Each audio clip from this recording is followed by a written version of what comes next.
Welcome to the Sage Solutions Podcast, where we talk about all things personal growth, personal development, and becoming your best self.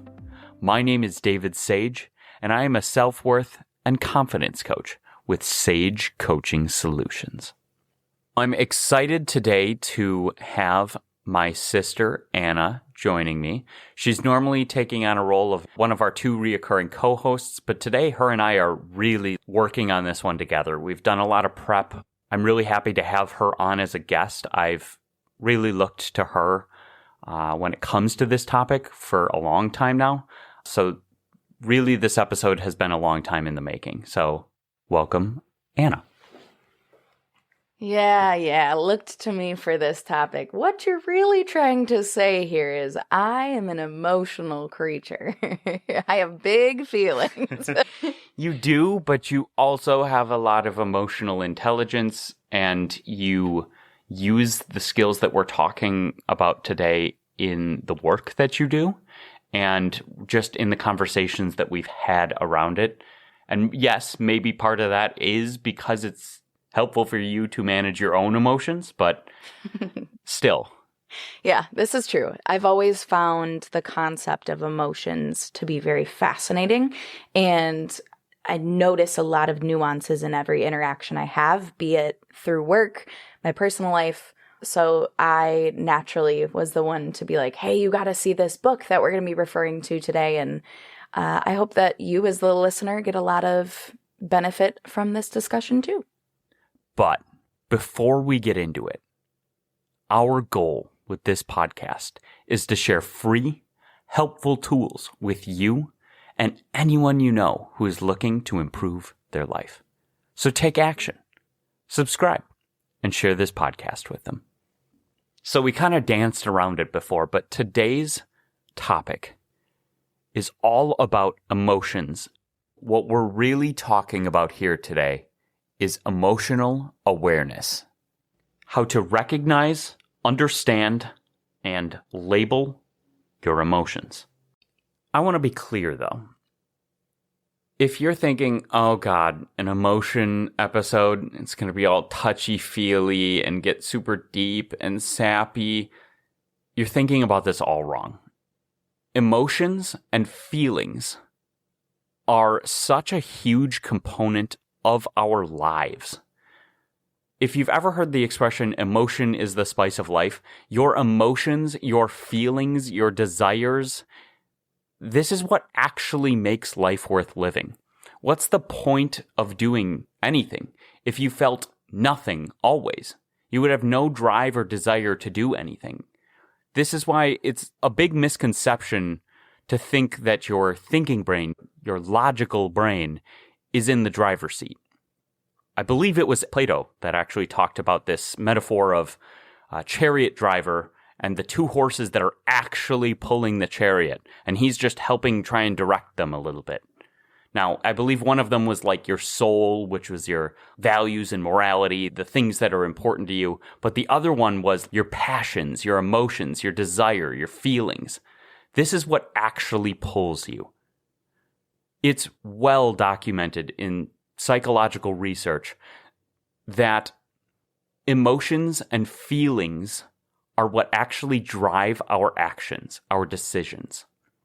And oftentimes it is our logical brain that backwards rationalizes logical reasons for why we did things. Why we actually did it was we wanted to. We felt like it. So if you're thinking, I don't know if emotions, I don't want to deal with that. Every action that you take is being driven by your emotions and your feelings. So building the skills that drive all of your actions, decisions, choices, basically that drive your life is one of the most important things you can possibly do. So that is why we are going to get a good understanding of these things and then take it practical and learn how to regulate these emotions so that we can shape our lives the way that we want to. Yeah, I feel like the topic of emotions and emotion regulation is so often underestimated in its impact on our lives and given a wimpy connotation. The idea that somebody is unemotional, that they don't have emotions, is just ridiculous. It's a complete fallacy. Agreed. One of the biggest criticisms I've gotten as a person, especially when I was younger and hadn't yet developed the skills to understand, regulate, and express my emotions in healthy, more appropriate ways yet, is, ugh, you're so emotional. And the funny thing about that is like, yeah, and so are you. Like, we all are. It's a huge part of our life. One of the things I'm going to be referencing from in this podcast is so much excellent information from Dr. Marc Brackett's book, Permission to Feel. One thing that I think fits best right now is that he identifies 5 areas where our feelings and emotions matter most within our lives. 1, they determine where we direct our attention, what we remember, and what we learn. 2, they influence our decision-making. 3, they influence our social relations, because what we feel and how we interpret other people's feelings sends signals whether we should approach or avoid that person, or whether they should approach or avoid us. And 4, it is an influence on our health. Both positive and negative emotions cause different physiological reactions with our bodies and our brains. And that in turn releases powerful chemicals that affect our physical and mental well-being. And finally, the 5th way that emotions affect our lives is through creativity, effectiveness, and performance. If we want to achieve big things, if we want to experience excellence in our work, in our school, in our lives, if we want to be thriving, we have to be able to use our emotions as though they were tools, which in this episode, you'll learn that they are tools, and our awareness and regulation of them is a skill that can be refined and strengthened. David, this is where you come in and say, like a muscle. Like a muscle. Okay, but seriously, in this episode, we are going to be referencing Dr. Marc Brackett's book a lot and truly using that layout to structure this episode and next episode. So what I mean by that is Dr. Marc Brackett came up with a tool that has the acronym RULER. In this episode, we are going to be covering the RUL of ruler, and in next episode, we'll be doing the ER. So, in other words, in this episode, we are going to be discussing in depth how to recognize, understand, and label emotions, which, David, you already had mentioned that earlier. And then next episode, we'll look deeper into how to express and regulate those emotions. Yeah, I could not have said it better myself. There's a reason that we're drawing from this book. It was, I believe you first read it in your education for teaching, right?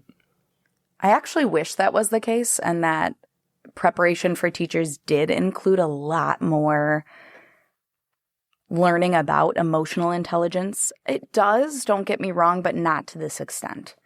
Is that what they call SEL? Yeah, SEL in schools, but it's more learning the curriculums to be able to help kids understand their emotions and regulate, and less to the extent of like a collegiate level, at least in my experience, in terms of like understanding the depth and nuance of my own emotions and having adult tools to be able to regulate and express and label the nuances there. But I think it was just a book that I like saw at Walmart or Target. Really? Yeah, I think I just saw it at Target and was like, ooh. Was it during that time? It might have been. Okay. Well, yes. So it was like a happy coincidence? Yeah, I was already interested in it. And I think it was during the time that I was getting into personal growth and development. And I saw the book title, Permission to Feel, and was like, oh, that sounds like something I'd be interested in. You're like, please, I want permission. Yes. Yeah. And just to be clear, is SEL social emotional learning? Or yes. What is that? Yep. Okay. SEL stands for social emotional learnings. There are numerous different curriculums out there for schools, like the zones of regulation, that help kids to understand the basic groupings of emotions and understand what they can do to regulate themselves. But sadly, beyond the SEL teaching time, some of our practices still encourage kids to suppress what they're feeling and teachers to suppress what they're feeling to be able to show up and do your job and get the work done. So it's a little contradictory. Rather than encouraging kids and adults alike to show up and be positive and give their best regardless of all the other complex things happening in their life, we need to acknowledge that every single part of our day, inside and outside of work and school, has emotional aspects to it. So teaching kids social emotional skills needs to be consistently applied throughout all parts of their day, no matter how stressful and exhausting that part of the day may be. And this also includes the adult modeling those things in themselves by being able to be aware of their own emotions and showing how they can regulate and work through those emotions with those skills and strategies that they're teaching the kids as well.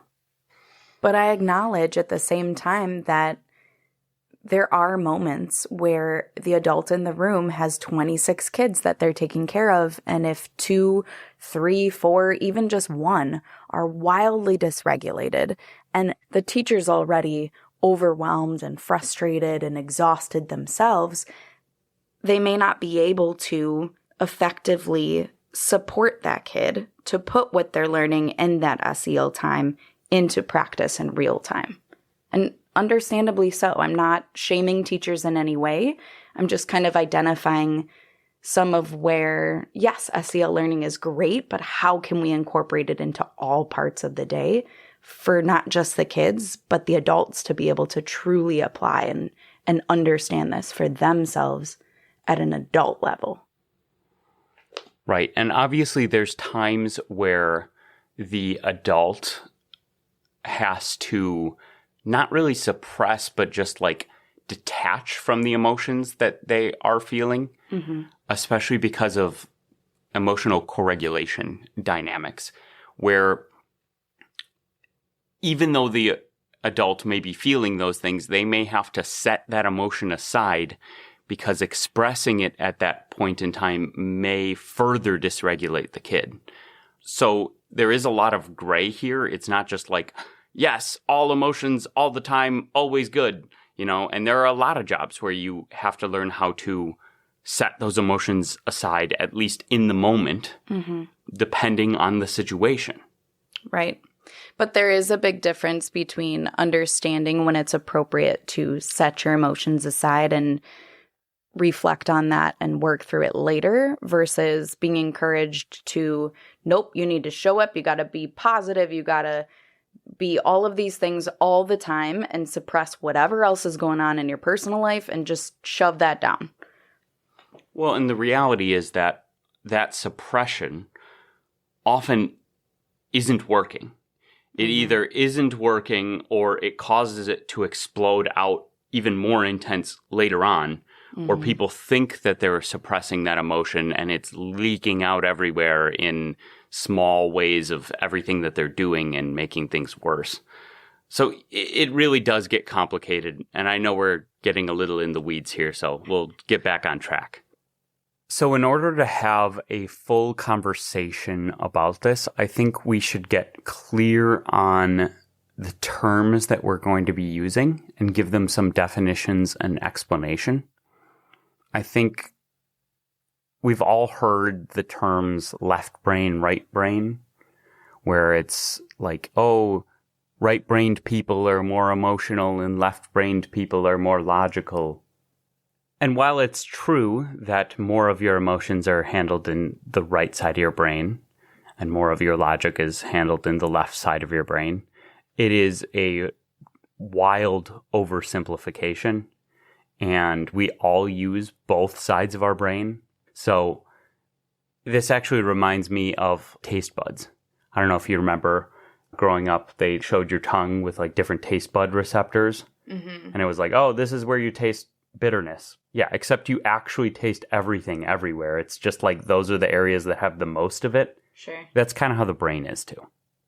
So referring to it as right brain thinking is a little bit of an oversimplification, but for the sake of ease of communication, when we're talking about the emotional side of the brain and emotions and feelings, there are multiple different words that really apply to that, and drives and emotions are super entwined and entangled with that part of the brain.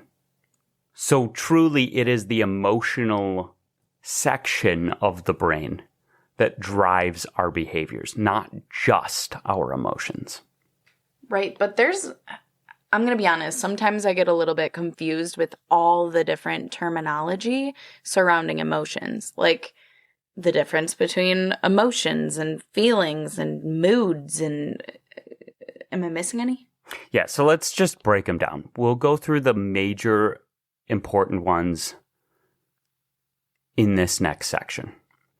So the major terms that we need to talk about are emotions, drives, sensations, feelings, states, moods, and emotional affect. Let's start with emotions. Sure. So emotions are our response to a stimulus, which stimulus sounds like something fancy, but really in this context, it just means the cause, the thing that is causing us to experience this objective emotion, right? So that could be a situation, that could be something in our environment directly, or it could even be a thought that we're having. And something else I want to highlight here is emotions aren't singular. They could be, but oftentimes we're experiencing more than one emotion at a given time. You might be happy, but also a little sad. You might be frustrated and angry and annoyed all at the same time. Or you may even have conflicting emotions all at one time. You might be feeling grateful and disappointed and excited and kind of resentful or scared all at the same time, depending on what you're going through. Now, that's quite the range I was going to gave, say that was a lot all at one time, but maybe it's a very complex situation. Anna, why are you so emotional? Our emotions are also meaningful signals that shape our worldview and inform our reactions. What emotions come up for us are often influenced by our experiences, our culture, and our individual physiology.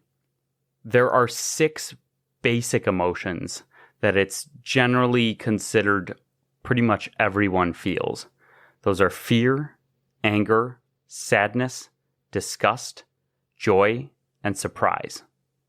Now, there is some debate as to whether emotions are inborn or constructed. So we're not going to take a clear stance on that because the research is conflicting and mixed. Emotions also have a powerful effect on meaning. Generally, the more emotional an experience is, the more meaning that we tend to attach to it.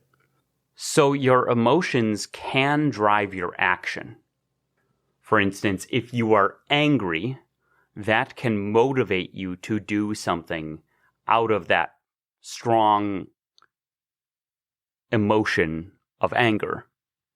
And emotions are also pretty good signposts for how you actually feel about something. So after taking an action, sometimes you have an emotion after the fact. So in that situation, the emotion isn't necessarily driving your behavior. It's actually telling you something about your behavior. For instance, you take an action and maybe it makes you feel sad. Well, maybe that action wasn't something you really wanted to do.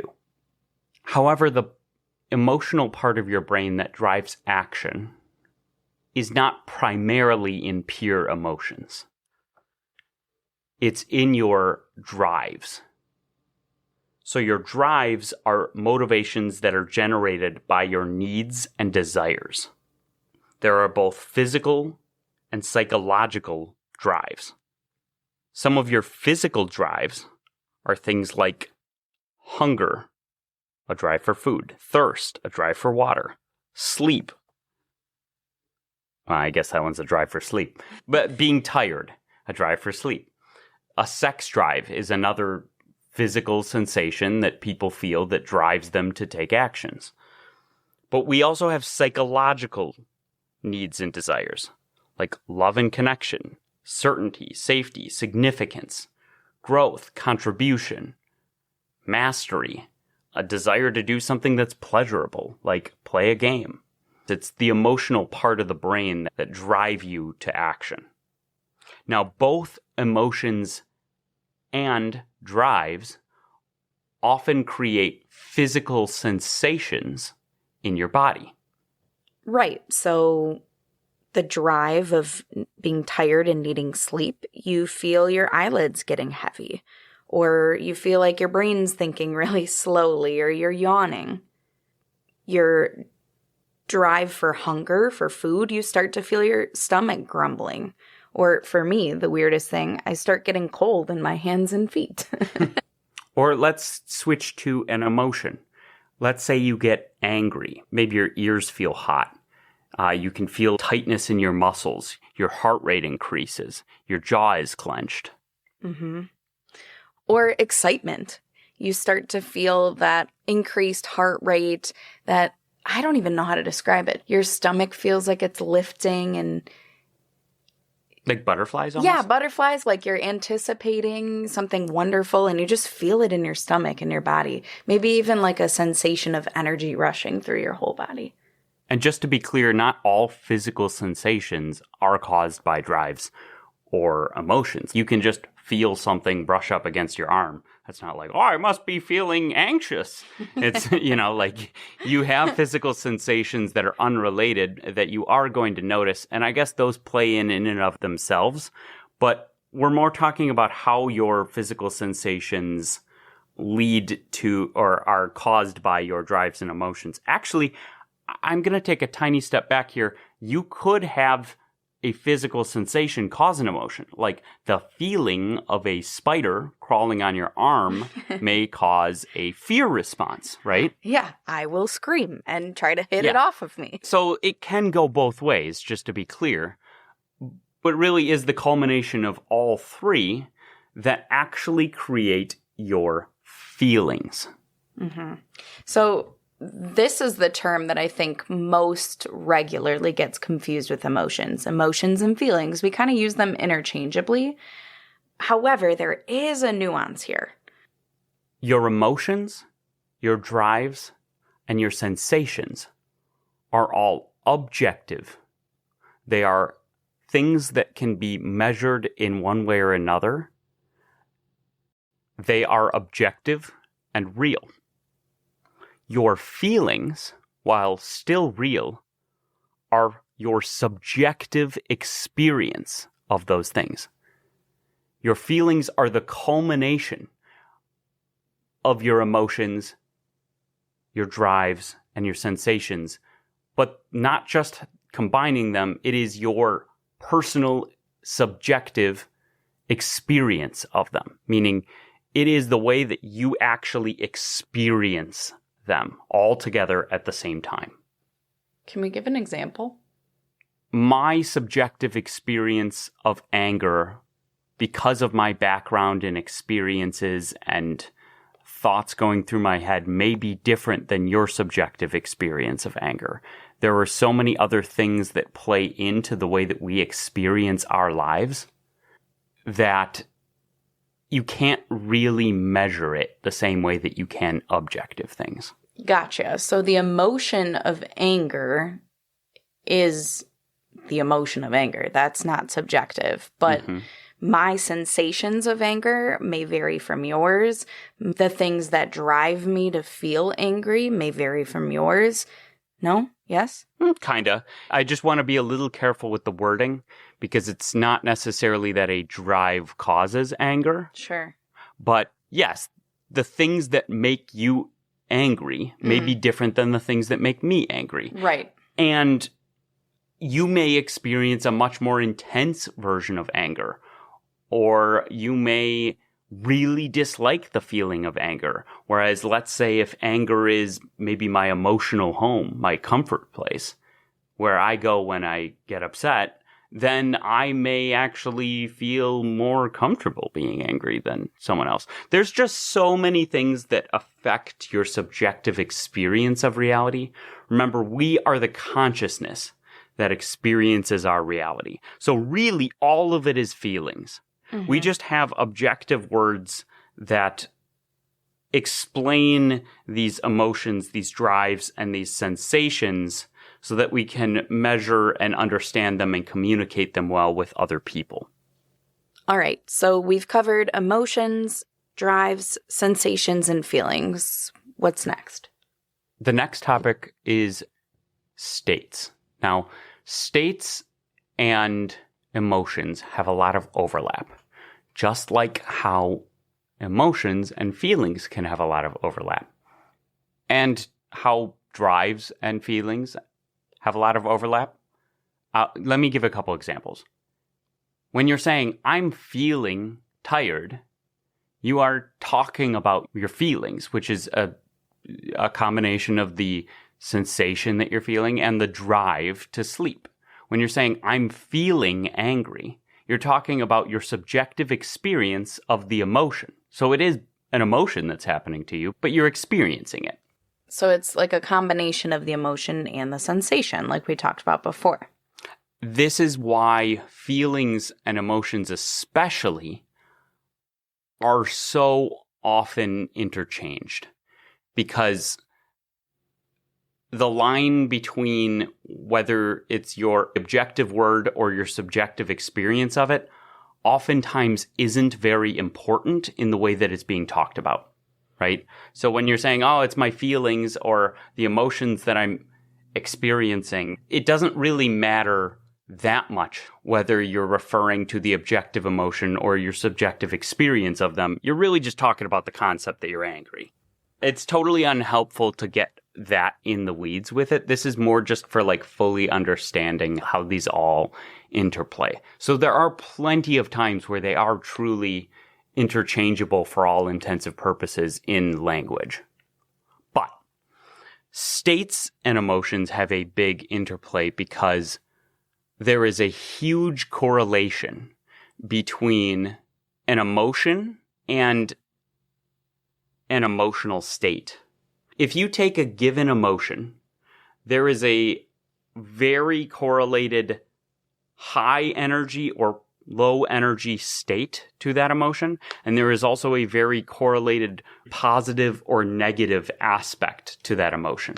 Right, so excitement would be high energy and positive, whereas depressed, super sad, grieving, you feel low energy, you don't really feel like getting up and doing anything, and it's a negative emotion. It doesn't feel good.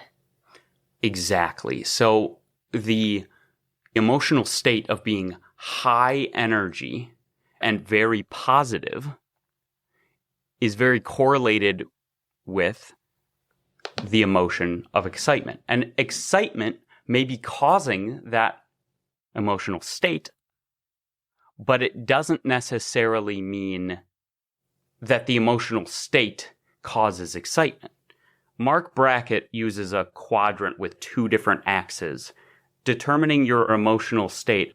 Picture it like a graph that goes from high energy to low energy and from negative to positive. He basically charts all of these emotions with where they fit relative to energy and positivity. But that isn't how we define emotions. It's just incredibly correlated. So it's a very quick way for you to determine what emotion you might be feeling. But when we're actually talking about where on that chart you are, it is your state or your emotional state. And you can do things like change your state with strategies like Tony Robbins' state change tools without feeling a specific emotion to get you there.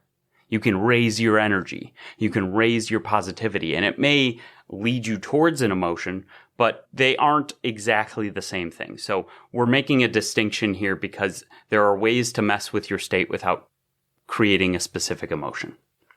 And in terms of being able to simplify this and put it into practice in real time in your life, the way that we explain this to kids, because it's such a complex concept, and you're not going to be like, all right, so let's learn about our state today, right? Exactly. We discuss this, at least in the curriculum I'm familiar with, which is the zones of regulation.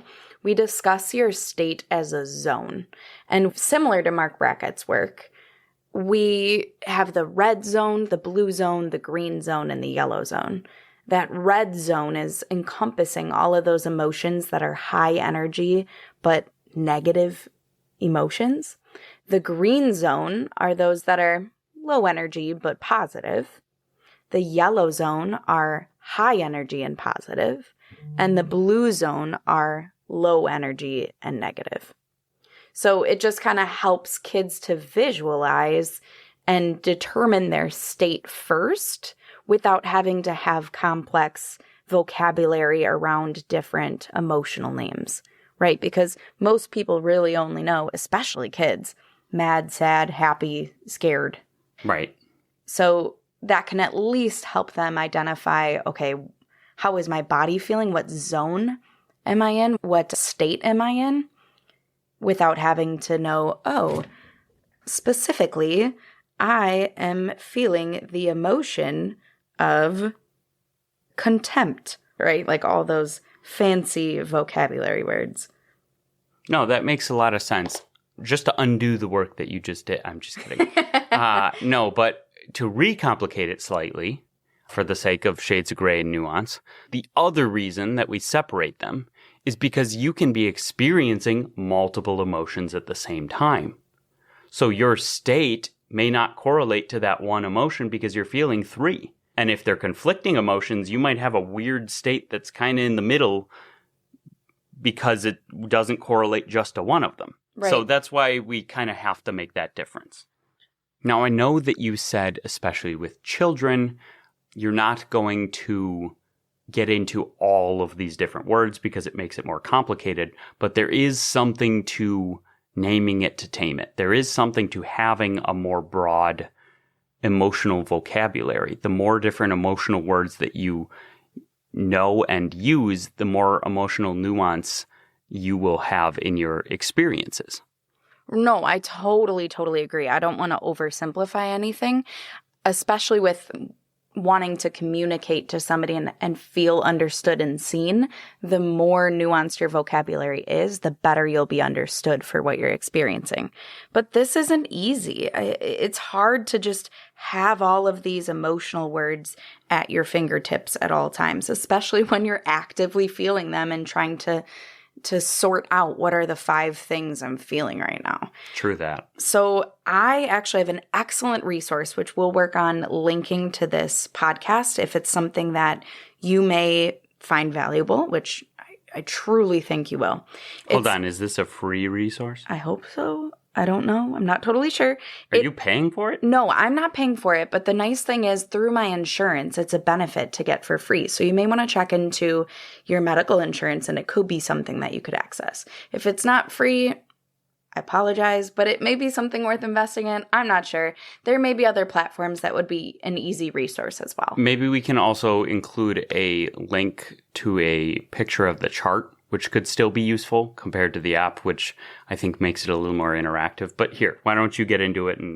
Yeah, no, that's a great idea. So Marc Brackett in his book has a chart that outlines this very similarly. We will try to get access to that for you too, as just a quick reference. But the nice thing about this app is it is called How We Feel, and it gives you a platform to be able to check in with In this moment, how are you feeling? What's that subjective experience? And when you press the check-in button, it gives you those state options. High energy unpleasant, high energy pleasant, low energy unpleasant, or low energy pleasant. And when you click into one of those things, in general, it brings you to this giant quadrant that has tons of different emotional words and where they would land in terms of high and low energy and high and low positivity. So, for example, in the red zone, that upper high energy but low pleasantness, it has words like apprehensive, jittery, repulsed, anxious, overwhelmed, annoyed, shocked, panicked, enraged, livid, all of these things. And if you're not sure if it exactly names your experience, when you hover over it, it gives a little bit of an explanation. So let's see, what's a tricky one? Content. I don't really fully know what content is. No, that's contempt. I'm sorry, not content. So I'm hovering over contempt, and it gives that it's a feeling that's a combination of anger and disgust. So it really does help you break down, is that kind of matching where I'm at?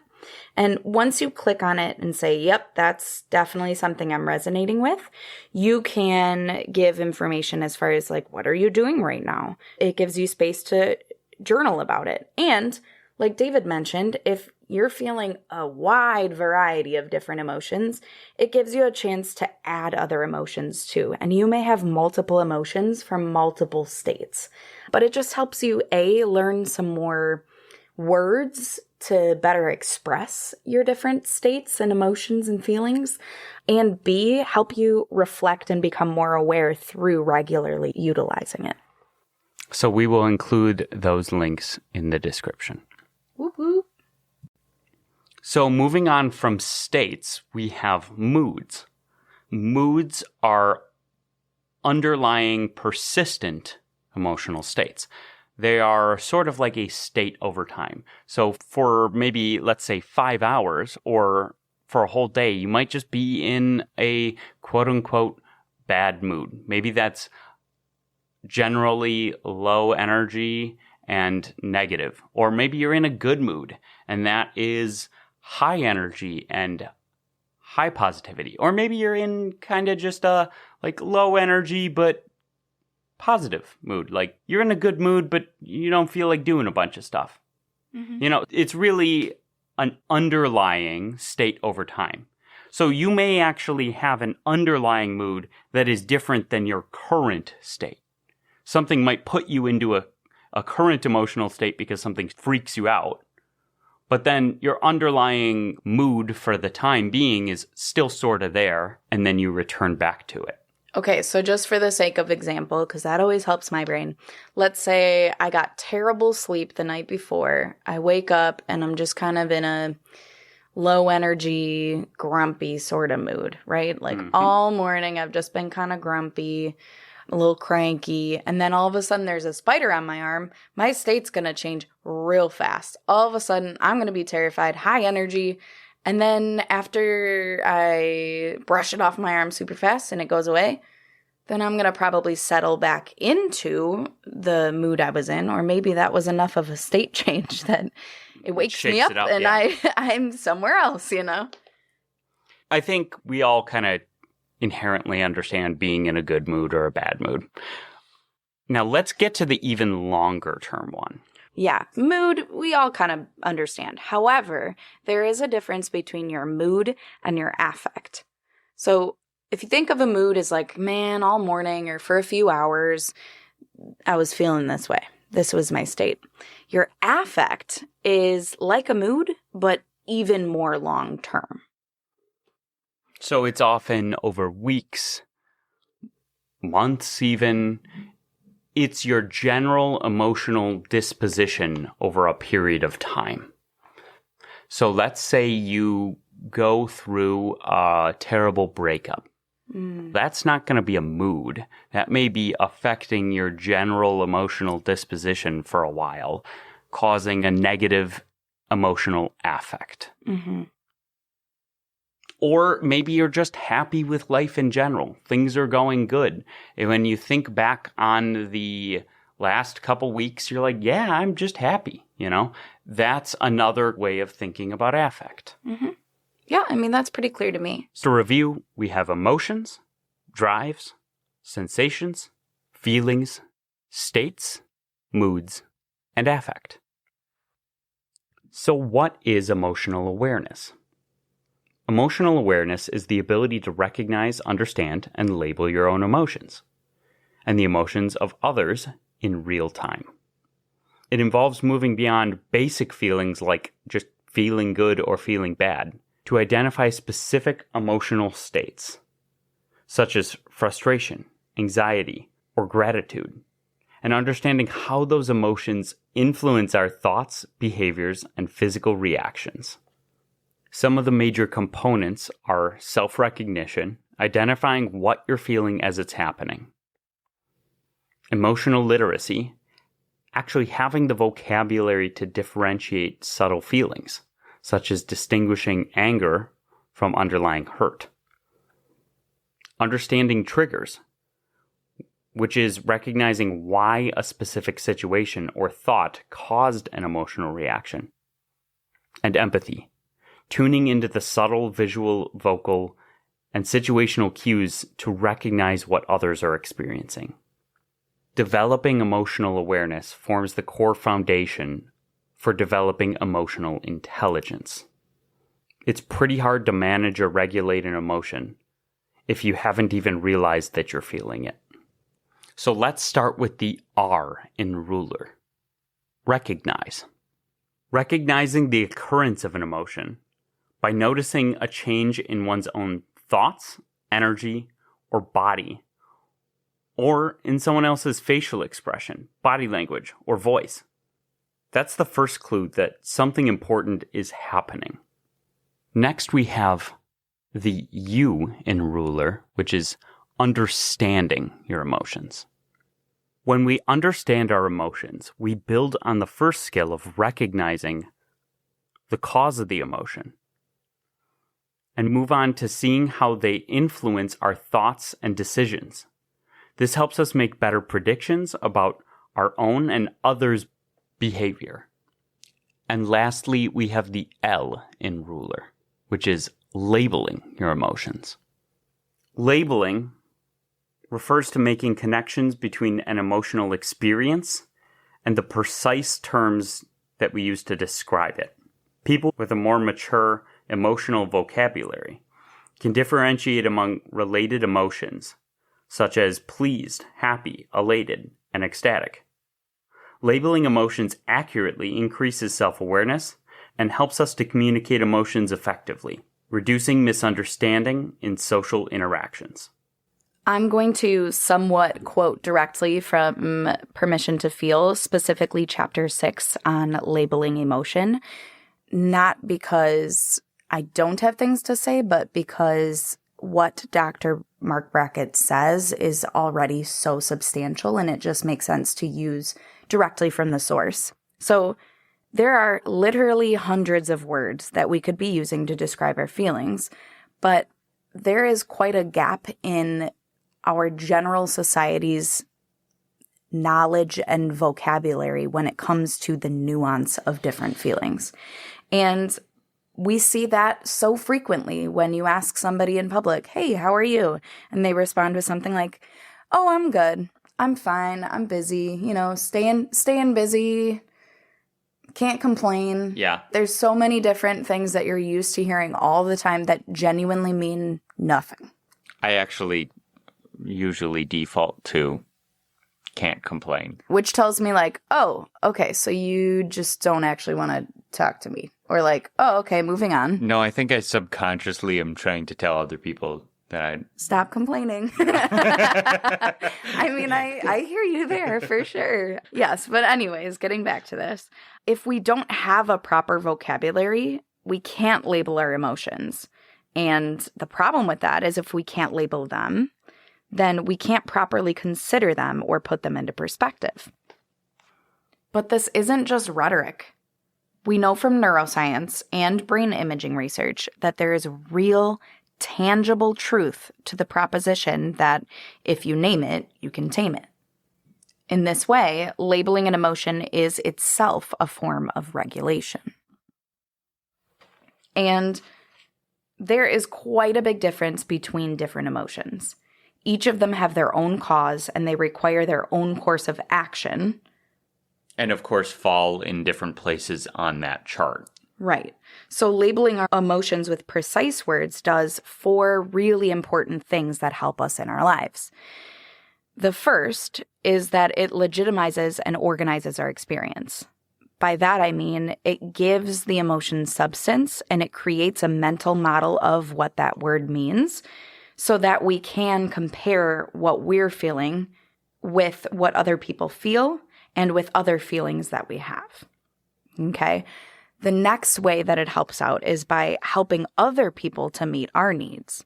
Okay. So once we're able to communicate with specificity what we're feeling, the people in our lives can look beyond our behaviors that express those feelings to be able to understand what is causing those behaviors and therefore be able to be more empathetic towards us. Now, disclaimer, this is not to say that I'm endorsing any and all behavior to express emotion. We'll discuss that later.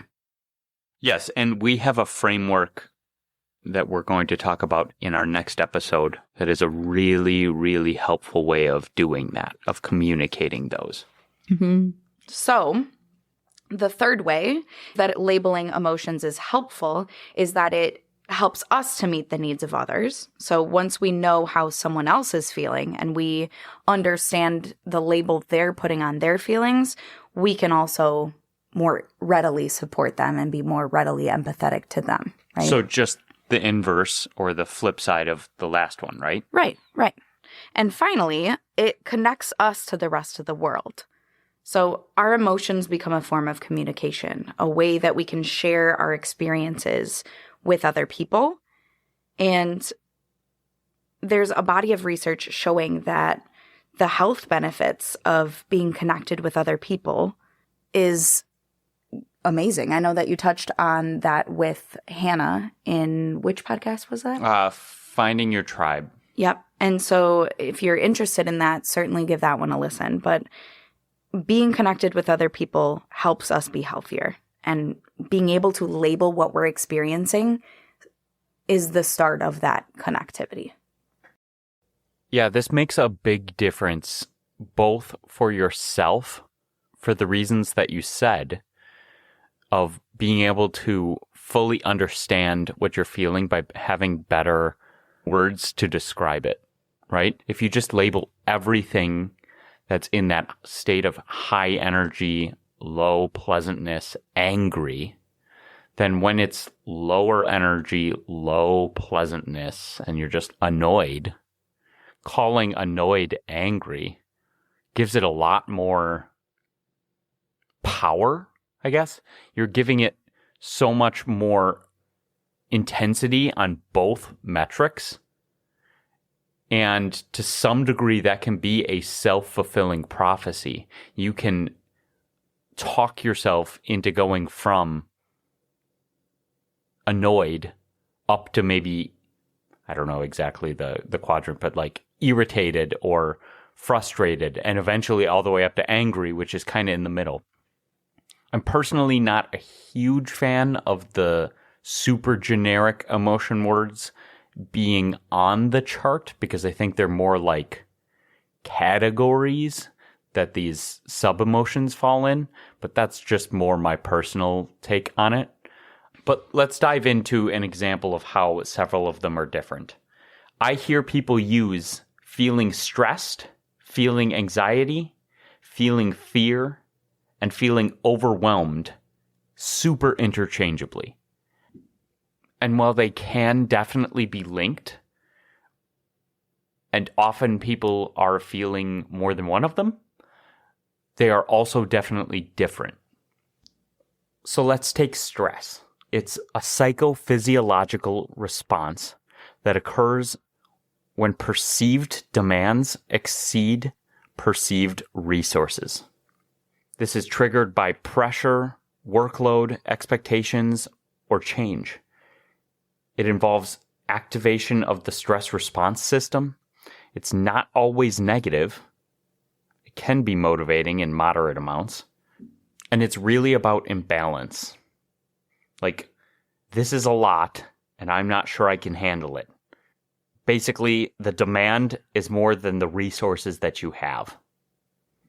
Or, this is too much for my capacity. So, next we have anxiety.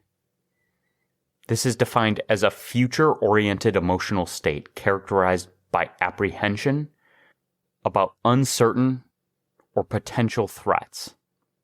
It involves negative anticipation. It often includes the process of worry and repetitive what-if thinking. Its physical symptoms may include tension, restlessness, and stomach discomfort. It does not require an immediate danger. And the core theme is often an uncertain future threat. It can also be a feeling that something important is out of our control, with statements like something bad might happen. Then we've got fear, an immediate emotional response to a present and identifiable threat. Some of its key features are that fear is rapid and automatic. It activates our amygdala and puts us into a state of fight, flight, and freeze. It's short-lived once the threat is gone, and highly survival-based. The core theme is that it has immediate danger right now. And lastly, we have overwhelm. Overwhelm is a state of cognitive and emotional overload, in which a person feels unable to process or respond effectively to the amount or intensity of input. Some key features are that it can include stress and anxiety, but is not identical to either.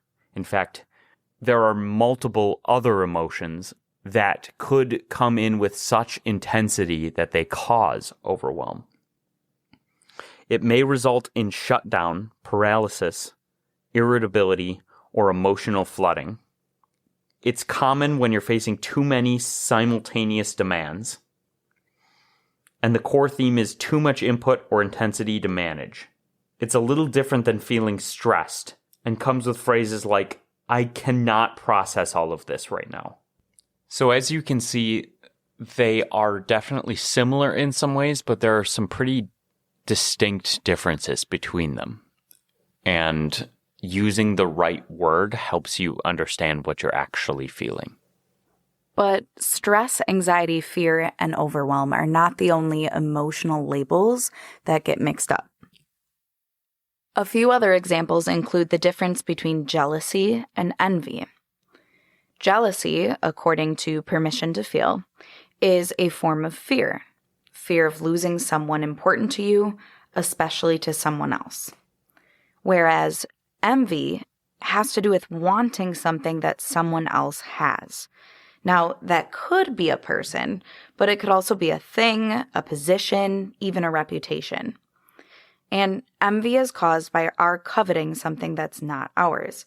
So envy doesn't necessarily always have to be a bad thing. Envy could lead us to focus our efforts and work hard to attain something that we desire. Or it could also lead to resentment and even aggression towards the person who has what we desire. And jealousy can also help illuminate our feelings about relationships and make us more aware of how we need to prioritize them. Most people think jealousy is just a straight bad emotion, but there's a reason for it. You could leverage it to be good, for sure. And then one other example is the difference between joy and contentment.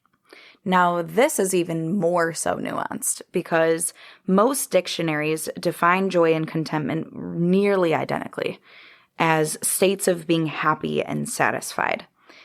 But the difference here is less in the definition and more in how we experience each of these emotions.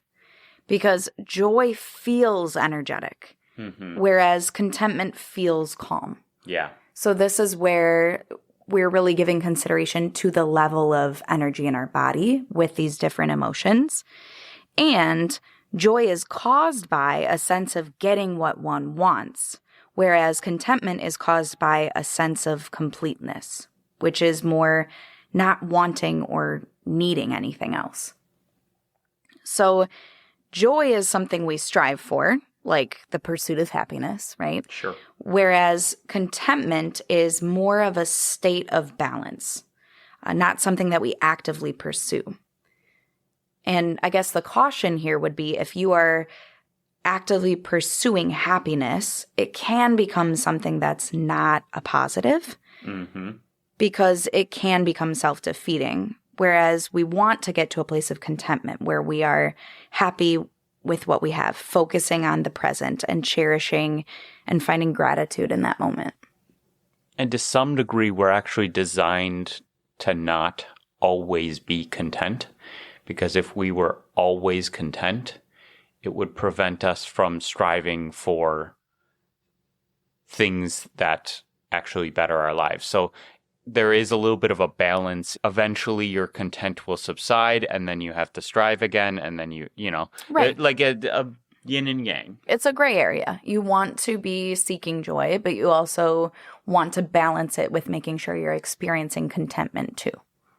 So we've talked about how to recognize the sensations going on in your body, and then how to understand the situation surrounding the sensations and the feelings that you're experiencing. We then moved on to how to label them, kind of name it to tame it, so that you have a good understanding of what emotion or feeling that you are experiencing. And this is the R, the U, and the L of ruler. Recognize, understand, and label. We talked about a series of different definitions to make sure that we were on the same page with the terms that we were using. We talked about emotional awareness. We talked about the differences between emotions, drives, sensations, feelings, states, moods, and affect. We talked about how emotional awareness was about understanding your own emotions and having an awareness of them, as well as having an awareness of other people's emotions. Really, emotional awareness is a sub-part of self-awareness. It's one of the elements of both internal and external self-awareness. Now, we've been talking quite a bit about emotions, and we're going to continue talking about emotions. Our next episode is going to be about emotional expression, the E of ruler, and the episode after that will be about emotional regulation, the R of ruler. So we'll see you back to talk more about how emotions work in those episodes. And remember, you are enough, and you deserve to fill up your inner cup with happiness, true confidence, and resilience. Thank you for listening to the Sage Solutions podcast. Your time is valuable, and I'm so glad you choose to learn and grow here with me. If you haven't already, don't forget to subscribe so you don't miss out on more sage advice. One last thing. The legal language.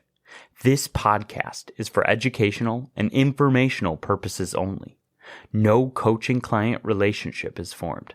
It is not intended as a substitute for the personalized advice of a physician, professional coach, psychotherapist, or other qualified professional.